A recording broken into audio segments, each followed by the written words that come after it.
ដែលមកត្រូវពោផ្ទៃហ្នឹងជារយៈកាលមួយដែលម៉ែត្រូវហាមខត់ខ្លួនឯងផងនិងជារយៈកាលដែលចង់ឬមិនចង់ម៉ែត្រូវតែធ្វើខ្លួនឲ្យមានអរិយាបថសមរម្យសមជាអ្នកដែលគេហៅថាម៉ែពីព្រោះកាលណាបើមានអ្នកដែលចូលមកស្នាក់នៅក្នុងផ្ទៃរបស់ម៉ែហើយ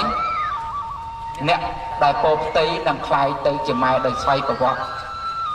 អញ្ចឹងការคล้ายទៅជាម៉ែរបស់គេឬក៏យើងហៅថាជាមេដាជាម៉ាក់របស់គេហ្នឹងមិនមែនស្រួលទេតលតែធ្វើខ្លួនឲ្យបានល្អឲ្យបានសមរម្យត្រឹមត្រូវ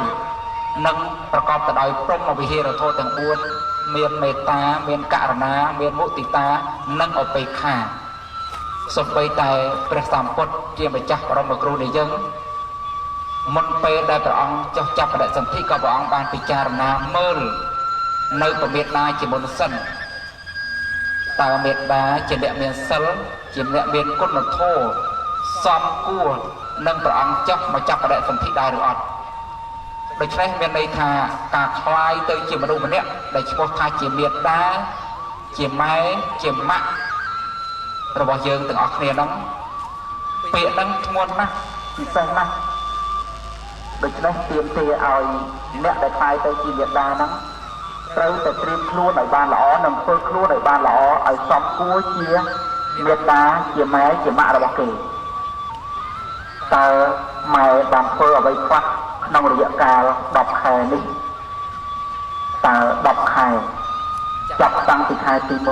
1ខែទី2ខែទី3រហូតដល់ខែទី9ខែទី10ម៉ែបានធ្វើអ្វីខ្លះម៉ែលំបាកអ្វីខ្លះ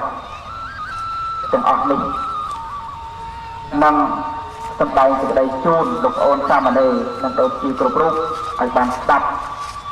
ដោយសេចក្តីបរិយាយរបស់ព្រះមហាដប់ពោទៅ10ខែម៉ែលំបាកក្រៃ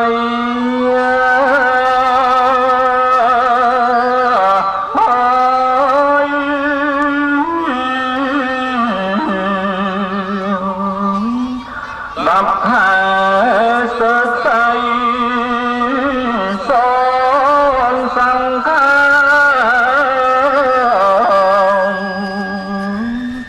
10ខែត្រូវទ្រាំទុកខា10ខែកាយា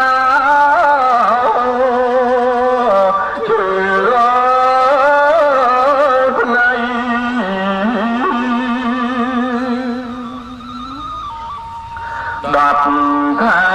ម៉ែតាក៏លំបាក